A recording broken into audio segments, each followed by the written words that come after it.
슬기로운 라디오 생활과 보건복지부가 함께 여러분을 이 길로 인도합니다. 슬기로운 라디오 생활의 새 코너 이 길입니다. 예, 우리가 서 있는 이 길, 이 길의 끝에서 모든 것이 이루어지는 꿈. 오늘 그 첫 번째 길은 연금개혁의 길입니다. 이분 모셨습니다. 이분만이 이 코너를 하실 수 있을 것 같습니다. 이 길 보건복지부 제1차관 모셨어요. 어서 오세요. 네, 안녕하십니까. 오랜만입니다. 네, 반갑습니다. 코너 어떻게 마음에 드십니까? 마음에 듭니다. 예, 또 제 이름 이렇게 많이 해주시고 고맙습니다. 예, 예. 이 길입니다, 여러분. 예, 주인공이 되셨는데요.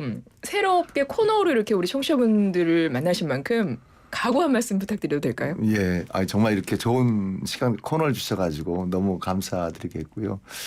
제가 가만히 이렇게 보니까 제가 올해 31년 차입니다. 네. 예, 그런데 제가 복지부에서 계속 이렇게 근무를 하면서 정말 이렇게 저희는 화려하지는 않지만 국민들의 실생활과 많이 연관되는 이 어떻게 보면 집밥과 같은 것 같다. 그래서 네. 제가 모든 경험을 다 녹여내서 3번쯤 생각하고 있거든요. 그래서 오늘 연금개혁에서 말씀을 드리고요. 다음번에는 우리 저출생하고 복지 쪽에 네. 또 요즘 어르신들이 1000만이 넘으셨잖아요. 그래서 이제 그 다음번에는 우리 고령화까지 해가지고 정말 우리 뼈 청자님들께 제가 좀 이렇게 제가 담은 모든 것을 말씀드려 보도록 하겠습니다. 감사합니다. 우리 차관님도 뼈 청자라는 거를 알고 계시는군요. 뼛속까지 슬기로운 라디오 생활 애청자분들. 이 길입니다. 첫 번째 길 연금개혁의 길인데요. 지난 3월 20일 국회에서 국민연금 개정안이 통과됐습니다. 4월 2일에 공포가 됐고 무려 18년 만에 연금개혁이 이루어진 거거든요. 구체적으로 이번 개혁의 핵심이 무언지 설명 부탁드려요. 예, 저희가 정말 이렇게 18년 만에 개혁을 하게 된 거거든요. 네. 이번에 3차 개혁입니다. 그리고 이 보험료를 올리게 된 거는 98년 이후에 처음입니다. 그리고 원래 연금이 88년도에 처음 생겼거든요. 네. 근데 그때 생겼을 때 3%, 6%, 9%는 예정되어 있었는데 사실 올린 거는 사실은 88년도 처음이거든요. 그렇군요. 그런 의미가 있고 이번에 그 핵심은 뭐냐면 크게 4가지입니다. 여기 좀 판넬 시장에 보고 계시죠? 네, 오늘도 준비해 오셨습니다. 제 3차 연금개혁과 관련한 판넬 갖고 예, 오셨어요. 4월 1일 공포가 돼 있고요. 네. 보험료율은 9%에서 13%로 4%가 오르게 돼 있습니다. 그리고 소득대체율은 40%에서 43%로 3%가 오르게 돼 있고요. 국가에서 지급을 확실하게 보장을 하는 안이 들어가 있고요. 또 하나가 출산 크레딧인데 출산을 하게 되면 이렇게 보험료를 내지 않다 하더라도 가입경으로 인정해 주는 그런 제도가 있거든요. 네. 그런데 지금은 둘째 아부터 돼 있는데 요즘은 사실은 애 하나 낳아도 사실은 다자녀라고 볼 수도 있거든요. 맞습니다. 첫째 아부터 12개월 인정하는 것이 되겠고요. 군대 갔다 오신 분 같은 경우는 지금 6개월만 인정해 주고 있는데 이것을 12개월까지 인정해 드리겠다는 것이고요.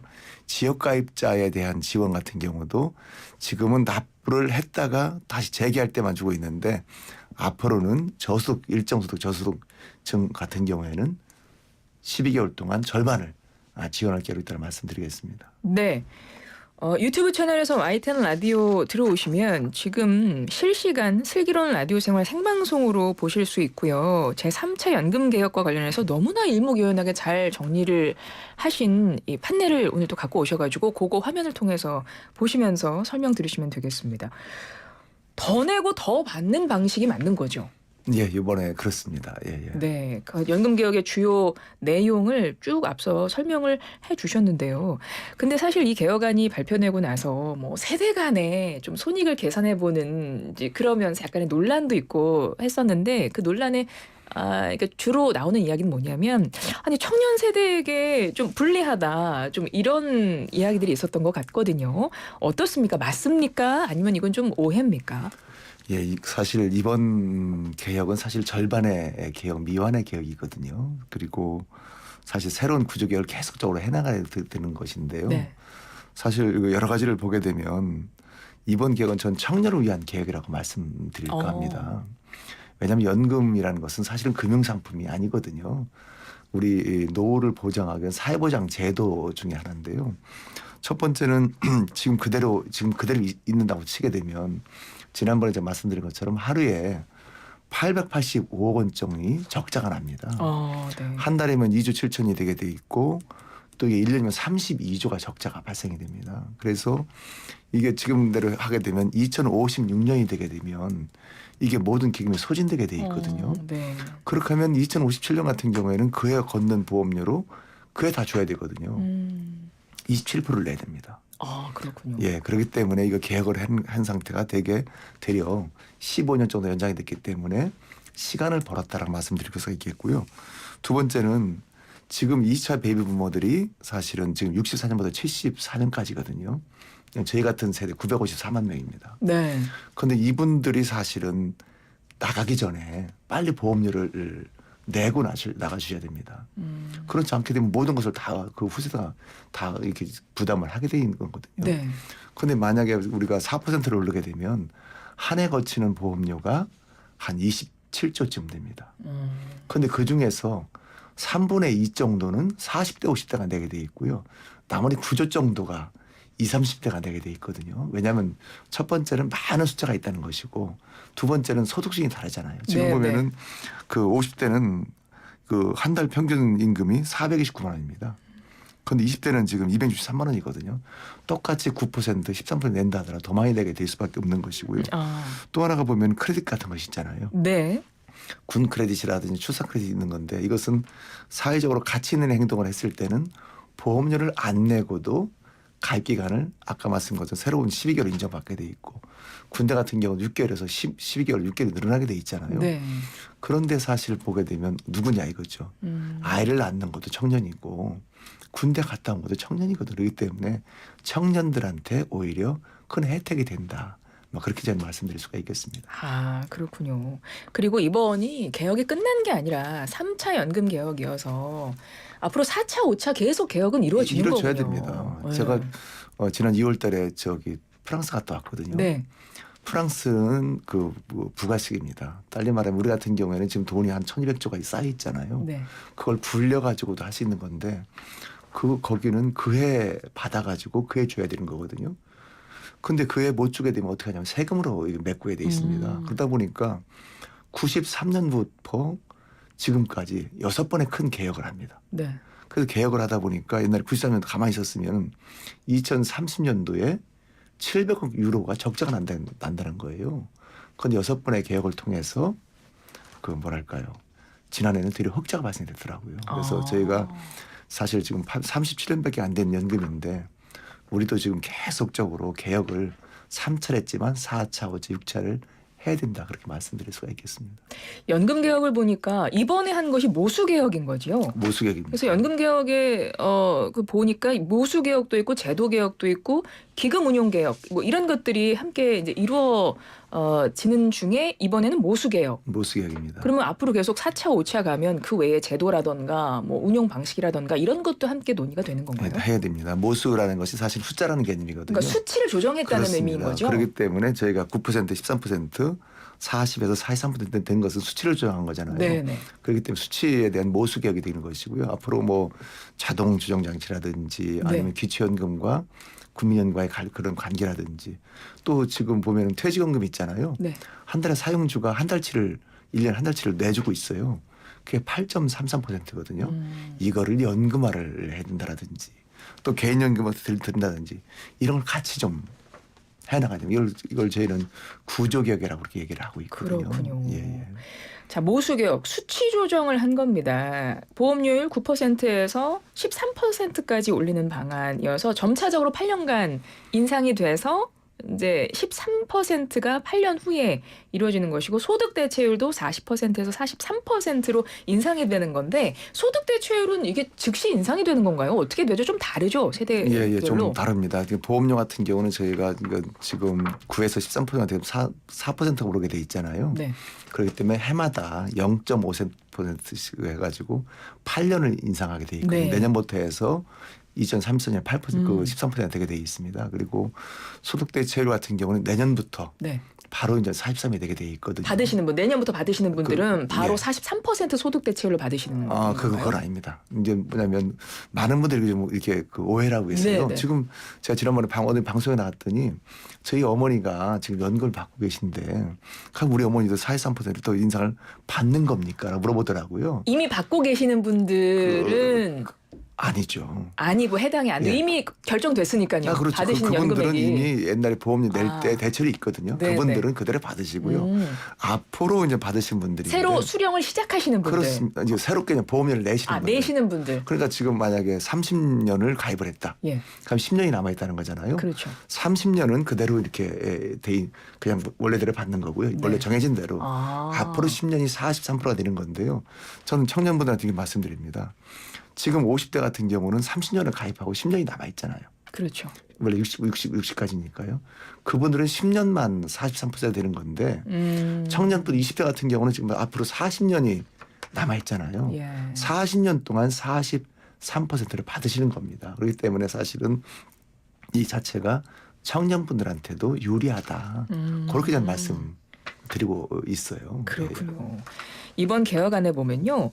국가 지급 보장도 명문화가 됐습니다. 그러니까 기금이 소진되더라도 국가가 지급을 보장한다는 건데요. 이게 기존에는 없었던 문구인가요? 이제 지금 이제 있긴 있습니다. 국가에서 원래도 있군요. 시책을 좀 강구해야 된다는 그런 게 있었는데 제가 많은 분들이 이렇게 만나보니까 특히 청년 만나보니까 되게 불안해하세요. 불안하죠. 예, 제가 지난해 8월 달에는 서울여상 갔었거든요. 예. 신림동에 있는 아주 공부 잘하는 학교인데요. 옛날에는 저쪽 무학재 있었잖아요. 정말로 톱 클래스 있는 고등학교였었거든요. 많은 분들이 뭐 교문에서 활동도 하고 계신데. 네.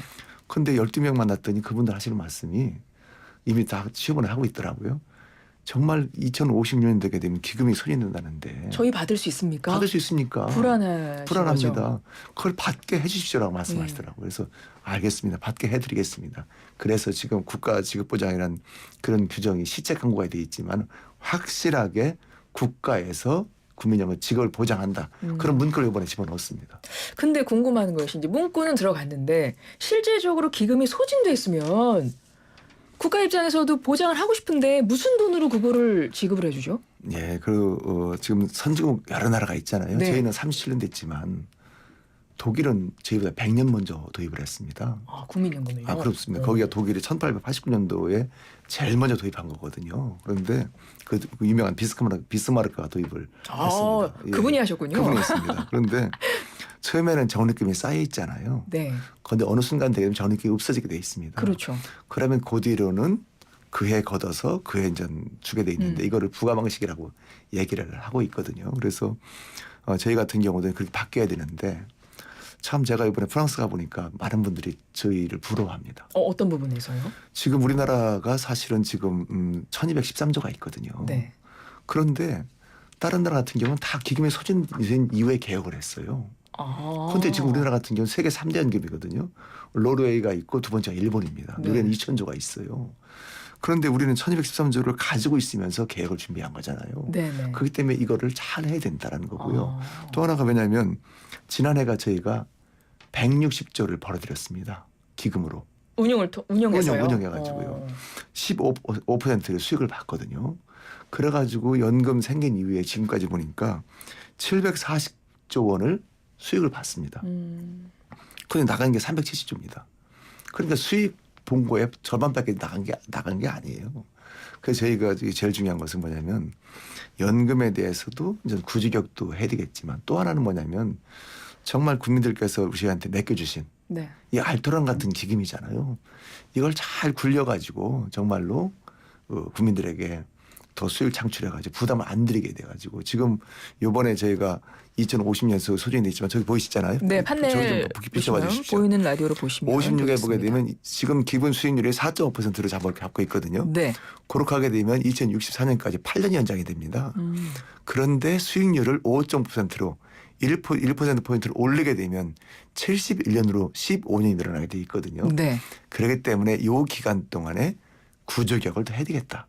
그리고 한편으로는 지금 1213조라는 그 돈을 잘 굴려가지고 이걸 더 수익을 창출해야 되겠다. 뭐 그렇게 저희가 생각하고 있습니다. 18년 만에 연금 개혁이 이루어진 건데 이제 시작이다 이런 말씀을 차관님이 그렇습니다. 하셨고 예. 지금 말씀하신 대로 그런 것들이 앞으로 우리에게 남아있는 과제군요. 구조개혁부터 해서 그렇습니다. 운용계획 예. 이런 것들입니다. 그러면 아주 단순하게 그럼 가장 궁금한 거 아주 짧게 한번 정리하겠습니다. 9%에서 지금 현재 9%를 내고 있는데 이제 첫 번째 인상된 보험료를 내는 것이 내년부터입니까? 내년 1월 1일입니다. 내년 1월 1일부터입니다. 그렇습니다. 그리고 43%의 소득 대체율이 해당되시는 분들은 또 내년 1월부터 예. 보험료 내시는 분들 기준으로. 분들만 대상으로 하는 겁니다. 그렇습니다. 그렇게 예. 해서 이번에 3차 개혁은 모수 개혁이 이루어졌고 뭐 크레딧 제도 있습니다. 출산 크레딧, 뭐 군 크레딧 제도 해가지고 그런 경우는 그 뭐 출산 기간 동안에 뭐 12개월 아까 뭐 6개월 이래 6개월, 예, 하셨잖아요. 그때 안 내도 인정해 준다는 건가요? 그렇습니다. 기간은? 왜 크레딧이라는 제도 자체가 사회적으로 가치 있는 행동을 했다. 네. 그렇게 된다고 그러면 그 기간 동안에는 돈을 안 내더라도 가입기간을 인정해 주는 거거든요. 내가 그럼 15년을 했는데 아이를 하나 낳았다. 그럼 16년이 되는 겁니다. 그렇군요. 군대 갔다 오게도 그럼 10년이 되는 겁니다. 그래서 네. 아주 좋은 제도거든요. 그렇기 때문에 저희가 이런 거를 잘 이렇게 해가지고 좀 잘 만들어야 될 것 같고요. 저는 이번에 연금의 의의가 사실은 그 중에 하나가 뭐냐면 3년 만에 개혁을 했잖아요. 3년 만에 준비 때문에 개혁을 한 거거든요. 네. 그런데 많은 분들이 이렇게 믿업지 않아 하십니다. 첫 번째 재정을 안정을 소중하게 생각하시는 분들은 이게 좀 불충분하다. 아. 미흡하다. 요즘 청년들 말씀이 그런 말씀이거든요. 또 하나는 뭐냐면 그 노후소득보장 그 기능이 있지 않느냐. 네네. 그건 아주 너무 안타깝다는 거예요. 짧게 가겠습니다. 그걸 차관님. 절충으로 예. 해가지고 여야가 합의해서 이렇다는 거죠. 큰 의미가 있는 겁니다. 알겠습니다. 이렇게 해서 마지막에 아주 깔끔하게 정리를 해주셨고요. 짧게 이제 시간이 다 돼서요. 마지막 질문입니다. 차관님, 다음 달에 걸어볼 길은 어떤 길인가요? 다음 달에는 저희가 가장 요즘 그 제가 심각한 저출생 문제, 아, 그걸로 불거진 우리 복지제도의 문제, 그거를 제가 그 해법을 가져와서 좀 상세하게 설명드리겠습니다. 알겠습니다. 예. 지금까지 새로운 코너 이길입니다. 보건복지부 이길 제1차관과 함께했습니다. 차관님 고맙습니다. 고맙습니다.